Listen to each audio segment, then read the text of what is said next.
তোমরা সবাই তো নিম বেগুন নিশ্চয়ই খেয়েছো, কিন্তু নিম আলু ভাতে কি খেয়েছো? মানে আলু সেদ্ধ নিম পাতা দিয়ে।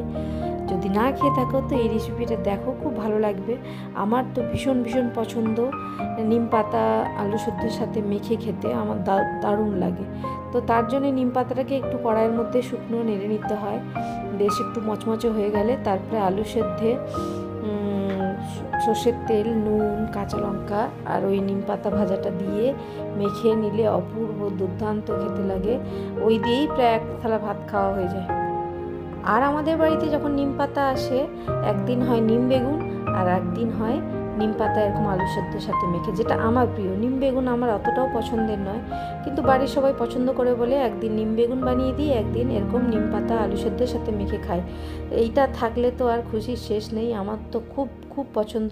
আর তোমাদের কার কার এরকম নিম পাতা আলু সেদ্ধর সাথে